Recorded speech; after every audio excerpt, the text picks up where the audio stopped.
viewers, welcome back to our YouTube channel. This is Devina. Today we're going to learn how to do wedgie duckins. Now, this is a continuation of our previous trick, wedgies. So if you're not sure how to do wedgies, make sure you check that tutorial first and then come back to this one to practice the duckins. Before you learn how to do the duckins, let's see how your wedgies should look on both the sides, from the right and then from the left.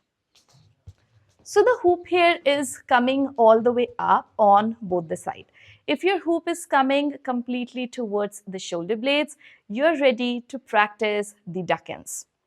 You can start on either of your side or maybe practice on the side which is stronger for you. I'm doing it onto the left side. So I'm going to turn or maybe bend towards the right so the hoop can comfortably come from the top. Hoop on the left, bending to the right. Now that the hoop is on the other side, let's do the duckins on this one and bend. The key here is you bend sidewise and not in front.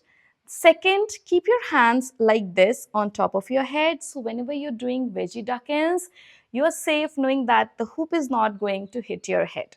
We're going to see the same in slow-mo.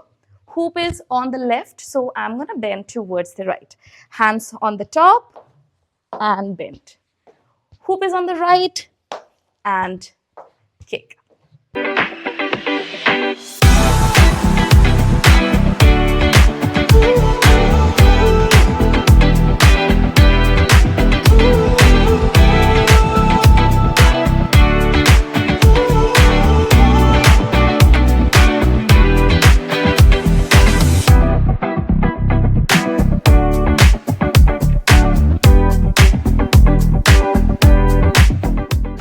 I hope you enjoy learning this new trick, wedgie duckins. Let me know how it went for you in the comment section, or maybe you can tag us in our Instagram page, which is Hoop Yogi and HNY Fitness. See you in the next tutorial. Happy hooping. Bye.